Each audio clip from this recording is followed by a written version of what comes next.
فرمایا کہ تیرا رب بھولنے والا نہیں ہے۔ اللہ اکبر۔ سمجھانے کے لیے مثال میں دیتا ہوں، جب مصیبت آتی ہے نا، پریشانی آتی ہے، درد آتا ہے، مصائب و الام آنا شروع ہو جاتے ہیں، ہنڈرنسز آبسٹیکلز آتے ہیں، رکاوٹیں آتی ہیں، ہم کہتے ہیں یار مدد کیوں نہیں آ رہی اللہ کی، کیوں میں دعائیں بھی کر رہا ہوں مدد نہیں آ رہی، کیا وجہ ہے؟ یاد رکھو جب بچہ امتحانی مرکز میں بیٹھ کے امتحان دے رہا ہوتا ہے نا، اس وقت بڑی تکلیف میں ہوتا ہے، ٹینشن میں ہوتا ہے، اس وقت اس کا سکا باپ سکی ماں بھی آ کے مدد نہیں کرتے، کیونکہ امتحان چل رہا ہوتا ہے۔ نہیں سمجھے بات کو؟ کیونکہ امتحان چل رہا ہوتا ہے، بعد میں امتحان کے پھر بتایا جاتا ہے تیری کارکردگی کیا رہی۔ تو جس مصیبت کو تم مصیبت سمجھ رہے ہو، جس پہ نالہ و فریاد کر رہے ہو، وہ تمہارا امتحان چل رہا ہے، تمہیں دیکھا جا رہا ہے، تمہیں آبزرو کیا جا رہا ہے۔ یاد رکھو تمہیں 3 طرح سے آزمایا جاتا ہے۔ نمبر 1، تمہیں دے دیا جاتا ہے اور دیکھا جاتا ہے تم شکر کرتے ہو کہ نہیں کرتے۔ تمہیں ڈیلے کیا جاتا ہے، دیر کی جاتی ہے، اچانک نہیں دیا جاتا اور دیکھا جاتا ہے تم صبر کرتے ہو کہ نہیں کرتے۔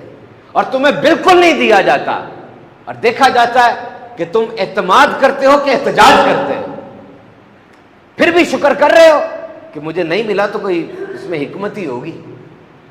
تمہیں آزمایا جاتا ہے، ہر طرح کی آزمائش میں پورا اترنا، کیونکہ سارا کچھ ایک پردہ ہے، پردے جہاں جہاں سے ہٹاؤ گے رب تعالیٰ کی قدرت ہی نظر آئے گی۔ مولانا رومی نے کہا کروڑ کھڑکیاں ہیں دنیا میں، کروڑ دروازے ہیں، جو بھی کھڑکی کھولو گے پیچھے رب تعالیٰ کی قدرت ہی نظر آئے گی۔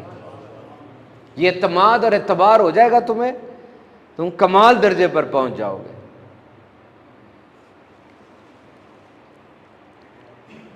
تو یہ کہ جب امتحان ہو رہا ہو تو استاد خاموش ہوتا ہے، نمبر بعد میں لگتے ہیں کہ امتحان کیسا دیا تھا۔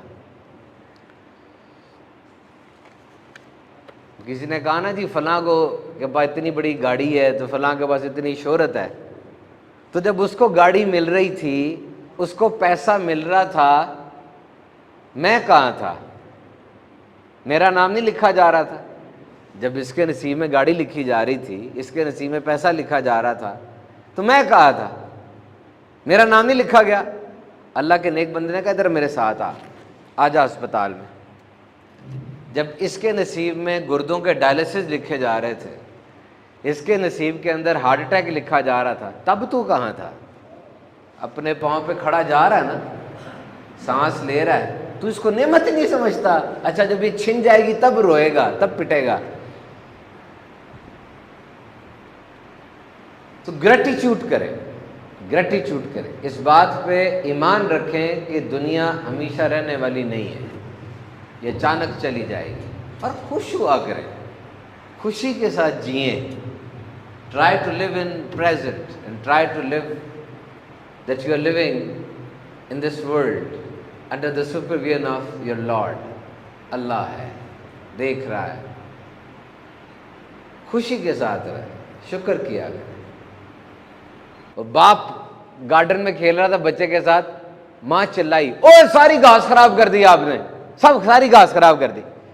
باپ نے جواب دیا we are here raising the kids not the grass.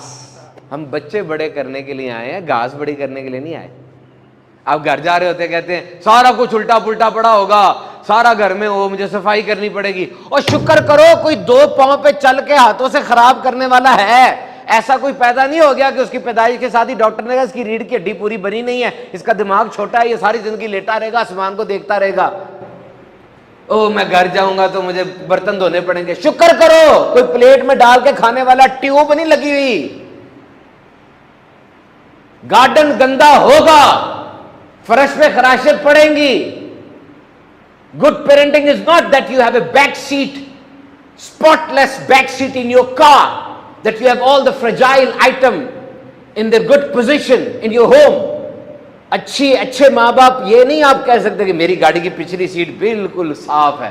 کیسے صاف ہوگی؟ بچہ ہے وہ، توڑ پاڑے گا، تمہاری دیواروں پہ ہاتھ کے نشان آئیں گے۔ وہ بچہ he will talk، وہ بولے گا، he will talk back، وہ آگے سے بول سکتا ہے۔ he will have his own opinion and dreams۔ تم چاہ رہے ڈاکٹر بنے، تم چاہ رہے انجینئر بنے، اس کے اپنے خواب ہیں۔ ایک مالی سے بچہ کے پوچھتا ہے مالی بابا اتنے پیارے پھول کیسے اگا لیتے ہو؟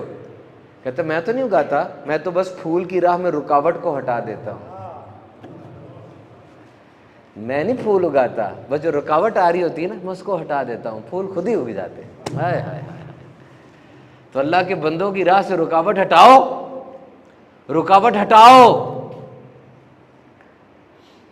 اللہ کے بندوں کی راہ سے رکاوٹ ہٹاؤ۔